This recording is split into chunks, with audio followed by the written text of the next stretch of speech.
Olá, queridos alunos! Vamos dar continuidade às nossas aulas agora com a aula de número 10. Nesta aula, nós vamos utilizar o livro do professor Francisco Jorge dos Santos, Além da Conquista, especialmente o capítulo 1, o tópico Conflitos Internos e Loteamento Missionário. Claro que com a presença portuguesa no Vale Amazônico, principalmente a partir do século XVII, como nós vimos em aulas anteriores, né? Quer dizer, a presença, no primeiro momento, ela foi para defender território e defender a empresa açucareira montada no litoral. Defender de quem? De holandeses, de ingleses, de franceses, né? Então, o professor Francisco Jorge dos Santos informa que o primeiro conflito aí é justamente esse, né? Entre portugueses e franceses, ingleses e holandeses. Claro, os portugueses e os espanhóis tentaram dividir esse continente que encontraram, né, entre eles, e as outras monarquias não aceitaram, então marcaram presença. Daí os conflitos que surgiram. Né? Mas também nós vimos em aulas anteriores que a partir de 1616, com a fundação do Forte do Presépio, os portugueses viram o Rio Amazonas como um rio estratégico para a interiorização, né, da conquista e da colonização, e passaram então a explorar a região economicamente, porque ela tinha produtos para serem extraídos e produtos importantes, né, para serem inseridos no circuito mercantil, né, as drogas do sertão, e também mão de obra indígena para realizar a atividade de extração, quer dizer, a força de trabalho. Então, os portugueses, conforme foram, né, adentrando no rio e seus afluentes, foram também entrando em contato com povos indígenas, ora buscando aliados, ora buscando aldeá-los, ora buscando escravizá-los. Né? Nós tratamos das legislações que buscaram regulamentar esse recrutamento e distribuição da mão de obra indígena, ou seja, disciplinar esse recrutamento e distribuição da mão de obra indígena, de modo que os povos indígenas, nesse processo de avanço português pelo Vale Amazônico, eles também resistiram, né? Eles guerrearam, eles receberam os portugueses de uma forma bélica, né? Fugiram, etc. Né? Então, é um outro conflito entre portugueses e os povos indígenas que habitavam a região. Né?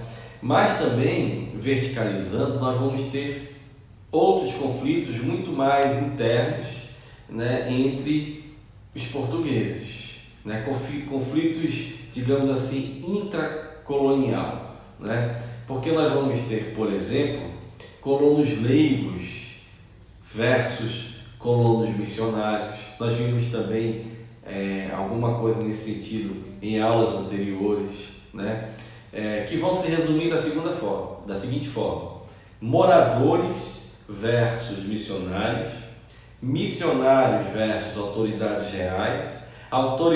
reais versus moradores, ou seja, conflitos que vão surgir nessa nova ordem colonial complexa que foi constituída na região. Não é? Mas os conflitos não param por aí, não. Há também conflitos internos entre os missionários, né? Quer dizer, jesuítas, carmelitas, mercedários e franciscanos, eles vão entrar em conflito também, sobretudo buscando atuar em determinadas regiões, marcar presença em outras regiões, constituir missões, etc. Então isso também vai dar uma série de problemas, né? E qual foi então a solução encontrada pela coroa portuguesa para resolver esses conflitos? Claro, em relação à mão de obra indígena, foi buscar, ora entregar o controle dessa mão de obra para os colonos leigos, ora entregar o controle dessa mão de obra para os colonos missionários, né? Então a coroa portuguesa utilizava instrumentos legais para tentar resolver esses conflitos. E no caso dos missionários, especificamente, a coroa buscou lotear a região entre os missionários. Eu vou pegar aqui um trecho do livro do professor Francisco Jorge, especialmente nessa questão do loteamento missionário. Veja o que diz essa parte, na página 36, né, último parágrafo. Vejam só. Tal loteamento teve, de modo geral, a seguinte configuração.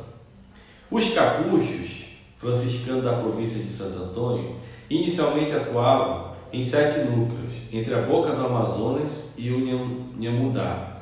Com a divisão, couberam os núcleos da ilha do Marajó, São José, Bom Jesus, Paru e Urubuquara. Os jesuítas ficaram com toda a margem direita e os sertões sul do rio Amazonas. Os carmelistas foram fixados na zona do Rio Negro e nos Solimões. Os mercedários foram contemplados com a porção que compreendia o rio Urubu e parte do baixo Rio Negro. Os capuchos da Piedade, com todas as terras das redondezas de Gurupá, bem como as dos distritos do rio Amazonas e Tanhamundá, inclusive o Xingu e o Trombetes, né? Bem, com todo esse esforço da coroa portuguesa, em resolver os conflitos através de instrumentos legais entre colonos leigos e colonos missionários e tentar lotear a Amazônia para acabar com os conflitos entre os missionários, quer dizer, mesmo esse esforço, os conflitos não encerraram. Porque a grande questão, o que era fundamental aí nesse processo, adivinhem o que? A mão de obra indígena. Já dizia Padre Vieira que os índios eram os pés e as mãos da colônia. Um século depois de Padre Antônio Vieira, João Daniel vai corroborar com essa afirmação do Padre Antônio Vieira, né? Quer dizer, tudo girava em torno da mão de obra indígena. A mão de obra indígena, nós podemos dizer que era o motor da história nesse período colonial. E as disputas e os conflitos que surgiam, né, eram no sentido de ter o controle dessa mão de obra indígena. Tá certo, gente?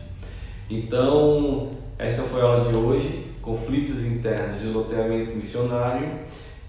Na próxima aula, vamos continuar com um novo assunto. Tá certo? Obrigado.